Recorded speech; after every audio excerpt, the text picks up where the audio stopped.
Alright, so here's what I was talking about with the build plate. These are your set screws, and Scott will know this. So you loosen these two set screws on both sides, and then that allows these pins to move up and down because they're spring loaded.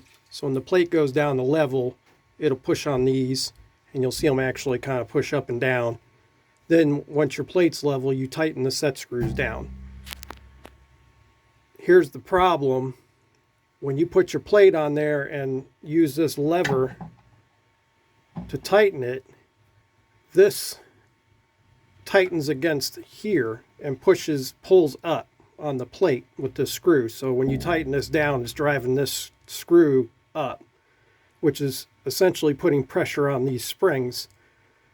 So assuming these are just normal set screws, this might have a flat side on it maybe, but with enough pressure, these will allow this to slip. So if you crank this lever down, it'll actually pull the plate up a little bit and screw up your leveling. That's what happened to me the first time I printed.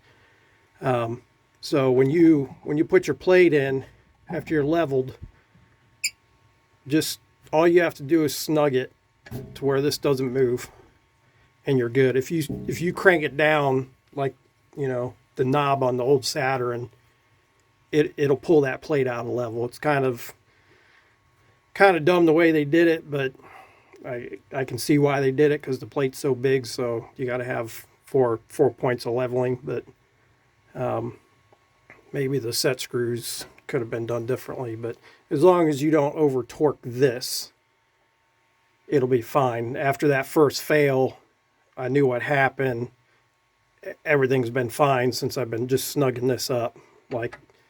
I literally just till it gets tight and then just push it a little bit, and it doesn't go anywhere. If you torque it down, you can actually watch it push up on those springs. So keep an eye on that.